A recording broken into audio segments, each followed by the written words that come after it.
Hey everybody, welcome back to the channel with me, your host, Oolong. You know, games made by AAA companies can be pretty insane. However, there are a lot of amazing games made by independent developers. People who work in much smaller dev teams to make their vision a reality. The indie scene has been booming with innovative and new ideas for games. So why don't we count down the top 10 indie games of all time? Are you ready? Let's go!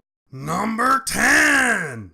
You ever go through life wishing you had a real narrator following you around? Well, if you play Bastion, you'll see what it's like. This guy narrates the whole game, giving it a very unique feel. Now here's a kid whose whole world got all twisted, leaving him stranded on a rock in the sky. He gets up, sets off for the Bastion. The world in front of you springs to life as you battle enemies. There's different weapons and upgrades that are simple, but allow you to change your loadout while in town. Different areas are short, but unique and packed with action. Combat is centered around spatial awareness as you dodge around and use weapons of varying range while reacting to the enemies with various attacks. Pretty awesome game and a great way to start off this list. Number 9! RPGs have some of the best voice acting in the business. I mean, you kinda have to with the form of media that long, and Dust is no exception. Don't you remember your duty? Don't you remember your friends? I remember everything. And it changes nothing!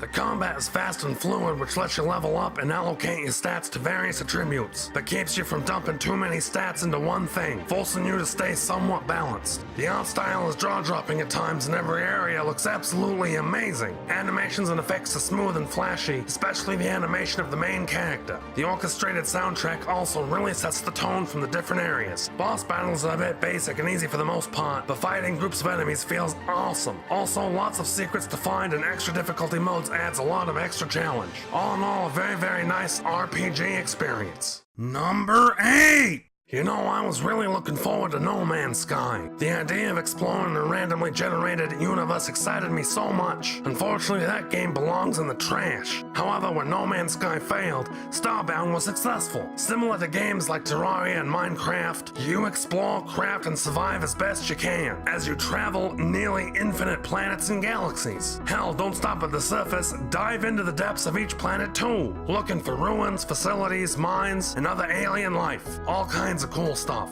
So many different kinds of planet types. Anything from ocean planets to molten planets, jungle type planets, and moons, and tons of stuff in between. Side-scroller combat is very nice, with differing melee weapons and guns and magical weapons to use. It can get very NES-like challenging at times. If you die, your character drops your stuff and you respawn back at your ship. This can make it very frustrating to get your stuff back, especially if you have your main gear with you when you die. But you can play with friends, so go and get someone to watch your back. Number 7!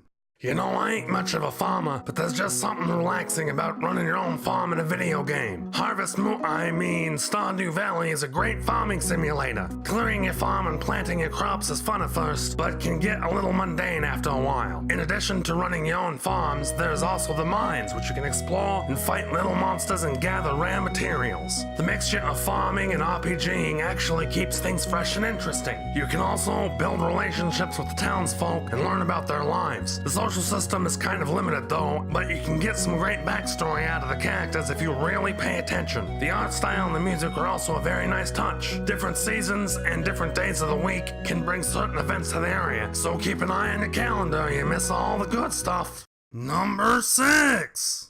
I'm a huge fan of Star Trek and Star Wars, however there sadly have been very few decent games from either franchise, especially lately. This is why I was super excited when I found FTL Faster Than Light. You play as a crew carrying the secret to destroying the rebel army and must flee from them. As you warp from area to area, random events take place, and you must make choices on how to proceed. Your world and events are randomly generated, so each playthrough is very different from the last one. Enemy encounters will be handled through combat, exploding suns you'll have to run away from, and everything else is pretty much presented in text. Combat is a matter of managing your ship's power and weapons cooldowns while targeting specific rooms on the enemy's ship, like say their shields or maybe their weapon systems. At the same time, you need to manage to keep yourself as safe as possible, moving your crew to different rooms and trying to keep your ship in full working order. There are a ton of upgrades for your ship, including weapons, new ship systems, and more. And the soundtrack is very immersive, from the soft tracks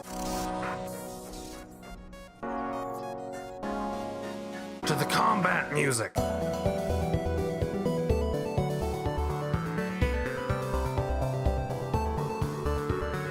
It really draws you in. There are also multiple ships to play as through completing multiple objectives and multiple playthroughs. Each one has a different crew and different kinds of abilities that you can play with. This has a lot of replayability and can be beaten in 1 hour, but the difficulty can be super unforgiving, so make sure you put your big boy pants on. Number 5! It's a very good sign when your game is so good that people are asking for remakes of your game more than 10 years after it came out. Released in 2004 for PC, 2012 for 3DS, and 2017 for the Switch, Cave Story is going to be one of the best action platformers of all time. It's a pretty cool story about a guy with amnesia who adventures to find the secrets of the floating island. Another Metroidvania game, you'll be running around the world looking for secrets and story progression.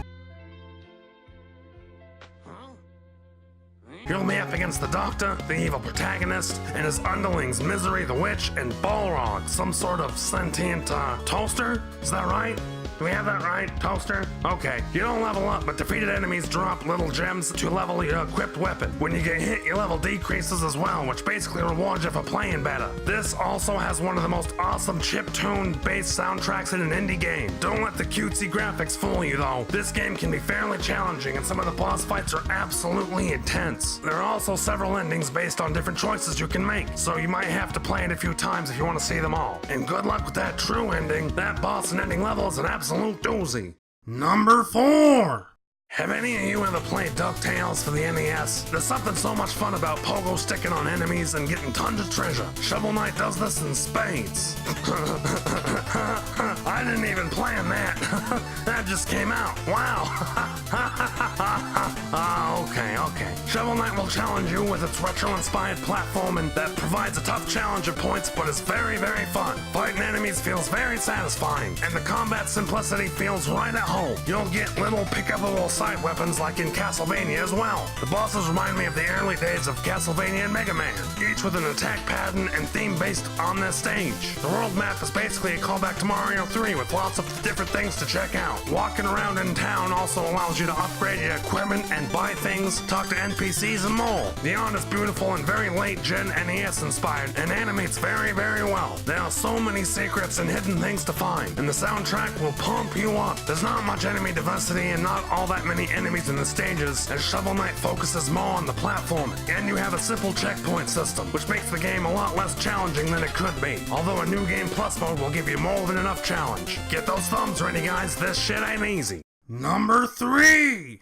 What do you get when you cross a roguelike with Zelda and a ton of random stackable power-ups? You get our third entry, The Binding of Isaac. We're gonna go with the Afterbirth Plus for this one because it's the newest release that they have. You're basically running for your mom who's trying to kill you. I won't spoil the rest of the story for you. I'll tell you, it ain't for the faint-hearted. I'm serious, this gets incredibly dark. You must traverse your basement, which is presented like an old-school Zelda dungeon, and fight your enemies with your tears. Your tears, for God's sake. Along your journey, you'll find power-ups like a rock that gets lodged in your head and causes you to cry more tears, or a giant spider bite which makes you cry 4 tears at a time, however the hell that's supposed to work. Most of your power-ups stack and can result in some insanely overpowered crying, making you capable of clearing rooms in seconds, although you can get some terrible combinations or items that outrule others as well, so keep in mind what you pick up. You can unlock lots of different characters the more you play through and complete different objectives as well. With over 600 pickups and power-ups and items and different things, you'll no doubt find nearly a never-ending amount of combinations to mess with by the time you reach the end of a 40 minutes to 1 hour playthrough. You unlock more as you play more too. More enemies, bosses, levels, pickups, and all that other good stuff. Tons of different endings to get also based on how you beat the game. All in all, this has so much content, it's very hard to put down.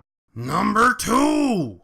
I've always loved building things. Making cool castles or starships out of Legos was so much fun back in the day. Something many gamers happen to share. That's probably why Minecraft is so damn popular. There's a survival mode where you start with nothing and have to craft and build shelter. Once you find some endermen and take their eyes, you can find your way to an ender portal and fight an ender dragon. Hell, there's even a version of hell you can visit. Though I wouldn't recommend it, those ghasts are creepy sounding. There's also a creative mode that gives you flight and free reign over the game's blocks, so you can build whatever you can imagine imagine. There's also a very large modding community full of different players that have tons of different features added into the game, making it practically playable to the end of time. Honestly, this probably would have made the top spot if it was still an indie game. Minecraft's creator, Notch, sold it to Microsoft in September of 2014 for $2.5 billion. While I wouldn't really recommend playing it alone, if you have a lot of friends to play this with, it can be one of the most fun and rewarding experiences multiplayer has to offer. There's a reason it was considered the king of indie games for a long, long time. Now, I just want to say this was a very hard list to narrow down. There's so many amazing indie games out there, but not all of them can make the top 10. So let's take a look at some of the honorable mentions that just barely couldn't make the cut.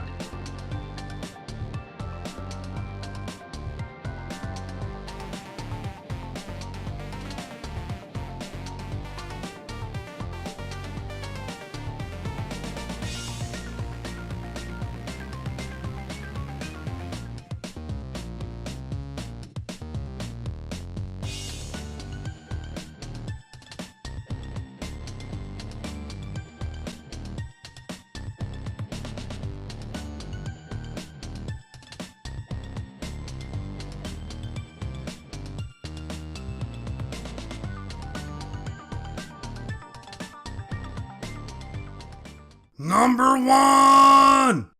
Now, some of y'all know I'm a huge RPG fan, so it was basically destiny for an RPG to top this list. Without further ado, my pick for the top spot, Undertale. Alright, now I'm gonna try to do this without spoiling too much. The less you guys know, the better if you're planning on actually playing the game. The characters have a lot of depth in the game and are very fun to interact with. Some of my favorites are Sans and Papyrus, the two fun-loving skeletons. The combat is very reminiscent of a bullet hell, which allows you to dodge enemy attacks instead of just sit there like a normal RPG. This also adds new mechanics as you play through the game. Literally every enemy in the game has a different mechanic in this bullet hell dodge system, making them all super interesting. This is also a game of choice. You can go all the way through Undertale without killing a single monster if you're skilled enough to solve their problems in battle. Or you can play through it killing everyone, you know, like a normal RPG basically. The game loves to throw RPG tropes on the head though. For example, you can't sell your junk to the shop or sleep at an inn for only a few seconds. They just laugh at you. Why would the innkeeper charge you for 2 minutes of sleep, and why would the shopkeeper take your junk that they don't need? All the enemies are fun to fight in this game because, as I said before, they use different and interesting mechanics. The music here is also incredibly memorable. The comedy in this game is great and will basically have you laughing almost all the way through. Oh yeah, and the game also keeps track of what you do. What does that mean? Oh, I don't know. I guess you'll just have to play the best indie game of all time to figure it out for yourself. So that was it, my picks for the top 10 indie games of all time. What do you guys think? Did I miss anything? Let me know in the comments below what some of your favorite indie games are. Make sure to karate chop that like button if you enjoyed the video, and let me know what other top 10s you'd like to see. Thank y'all for watching, we'll see you next time, take care.